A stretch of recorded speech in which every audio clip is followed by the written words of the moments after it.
Hey everyone, welcome back to the channel. So, today I want to cover one of the biggest mistakes that I think a lot of us would have made in the first 7 days and how you can kind of fix it. So, number one thing, so as you can see, I have a lot of SSR champions, right? And that makes you want to level them up and use them in game modes. Like I got a Messiah early on and I built him to 6 stars, but then I had to kind of reset him. I also reset Marvel. Marvel was someone I used a lot in the beta, but due to the 5 turn cooldown on an S3, he's not that effective anymore against bosses.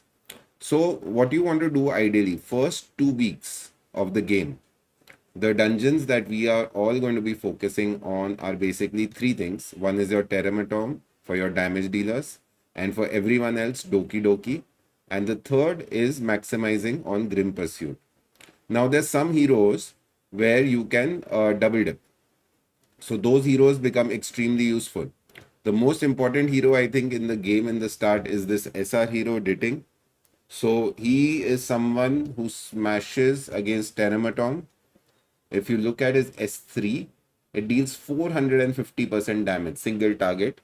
And this is probably the highest damage of any hero in this game. And also, he's got a passive which makes him very good for the early game. He will mark the enemy. So, in this case, he'll mark the Terraptom. And this what this will do is increase his crit rate by 50% for this turn against that particular boss. So he's getting 50% crit rate from his passive. So if you build him around that 50% crit mark, he's basically got 100% crit. So then you can invest in crit damage. Also, any excess crit rate that gets left over gets converted into crit damage. So makes him an extremely useful hero against bosses. So I reset my Messiah, who I will build again, definitely for PvP. But for clearing Teramatom early and getting those gear, basically I'm on hell right now. This guy came in very handy.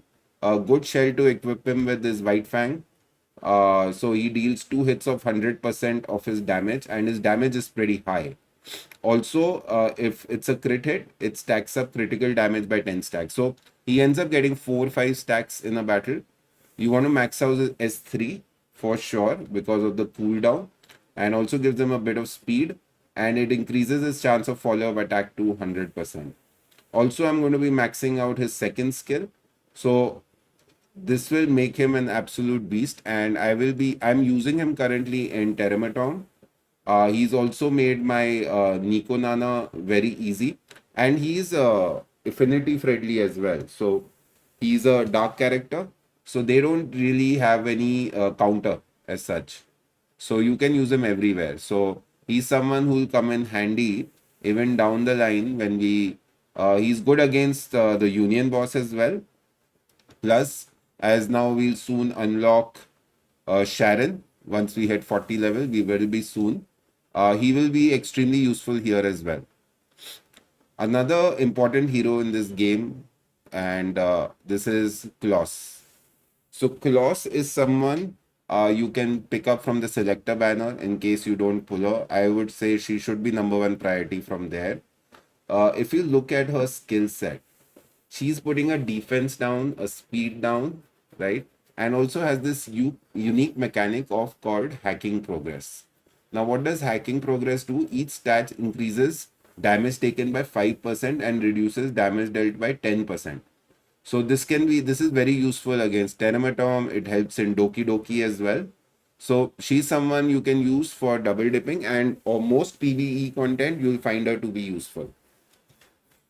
So she's definitely worth building. But I would say right now you can leave her at 5 stars. 6 stars is not necessary for her.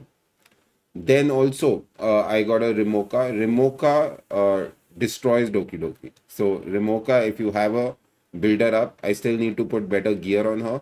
But she's extremely useful against Doki Doki. I'm using Twilight Knight on her. So very useful hero to build again. And the stats you want to go for. So ideally now I want to get the outstanding crit rate gear, because currently my crit rate is a little low. As you can see, it's about 49%. You want to get this crit rate to up to about at least 60%, and then focus on crit damage and attack. So early game, when you're starting off, don't make this mistake of putting crit gear. So if we look at by rarity, early when you're just starting out the game, you're probably going to be getting a lot of these purple gear and yellow gear. Now it's not worth using crit rate till you get to at least the red gear, the outstanding gear, because the crit rate won't be that high. As you can see, I have it on her, but it's just giving 30% crit rate. So you can actually just go attack, attack, attack on the right side. But when you get into the good gear stuff, which will be your mythic gear, you can go ahead and have one attack, one crit, and one crit damage. So that should be your right side of the gear. A lot of people have this doubt while building. Like my dating is kind of properly built. If you see, he's got 34% crit rate. Again, I don't need that much crit rate on him because of his self buff of crit rate. The mythic piece is giving me 50% attack, and I've got a 51% crit damage on him as well. So this is kind of looking like ideal, and later on, uh, it'll be this will become better. The crit rate piece. This will give me about 50% crit rate, and we will be sorted. So this is these two.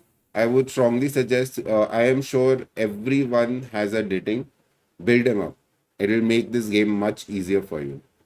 Ling Lao is the best healer in the game. Unfortunately, I summoned her before the 7 day. I'll be getting a dupe of her today once I complete the 7 day challenges. Another two very useful heroes in the early game again, Diana. You can build Diana to the moon as well. So her S3, and this is someone again who comes in very handy in Teramatom for quickly killing, right? And even in Doki Doki, you can use her, although she's not affinity friendly for it. But Doki Doki is again Diana is a very good hero who kind of destroys Termatom simply because of the debuff. Reducing defense by 60% is damn good. If you just to put it in context, what makes Messiah awesome is his ability to ignore 60% of defense on his S3. So Diana is kind of giving you that same thing, but she's applying it as a debuff. So everyone can do extra damage. Also, she applies a vulnerable, which increases another 30% of damage taken. So she can make an average hero look like a great hero. But I would not suggest running her with Claws because Claws again is giving your defense down. So it would kind of have the same skill. So you can run one of the two. If you have Claws, I would strongly suggest Claws. Another piece of advice, another hero that I had to reset was Marvel. So Marvel was my favorite hero in beta, and I still think he's very good in PvP. I had been killing it in arena with him, but now because his S3 is a 5 turn cooldown and his S2 is a 4 turn cooldown, he's not that effective in the bosses. Especially earlier, I was using him in Terramatom, but because of the mechanic change of turn meter reduction there, he simply does not shine there anymore. But if you don't have a Mio or I forgot her name. I think everyone has been Lily. I think Lily. I've still not got her. Yeah, Lily. If you don't have one of the two of these and you need control, but you're not able to get it, then yes, do build up Marvel. Otherwise, another good control option for Doki Doki would be your Kraken. Kraken has a freeze and it's on a 4 turn instead of a 5 turn like Marvel. And he's also reducing turn meter. He's got turn meter control here. He's also got single control and freeze here again. And he puts a defense down on his S1. So he's again a useful hero that you can bring into Doki Doki and can crush it as well. So another did I yeah, I also reset my Lian. Now there are a lot of mixed remarks about whether you should reset Lian or not. I will build Lian up because she is necessary in the game, but The problem was that the game forces you to level up, put these gold lettuces into her, and I did not want to spend it on her. It's a very rare resource, so I did reset her, but I will build her up again. Last piece of advice for this video: when you want to level up your heroes, do not waste energy on using the investigation here. Just farm your GP outpost. Whichever heroes you're trying to level up, use them here. And this is a great way for getting levels, as well as the lot of this stuff used for leveling up. As you can see, you need a lot of currency other than even the lattice to level up heroes. So you much rather be spending your energy double dipping. And yeah, I'm sorry, one more last thing is, do not use these right now. These stabilizers that you're getting, I'm just using the gems for refreshes, as many as I want to. But hang on to this, there'll be a 2x coming soon. And you want to use this then. And then you can just farm the hell out of all this stuff. GP outpost, that's where I'll be spending a lot of energy. Maybe some in investigation as well, because these is where you'll get the double dip. So yeah, that's it for this video. Thank you so much for watching. If you're enjoying the content, please do like and subscribe to the channel. Have a great day.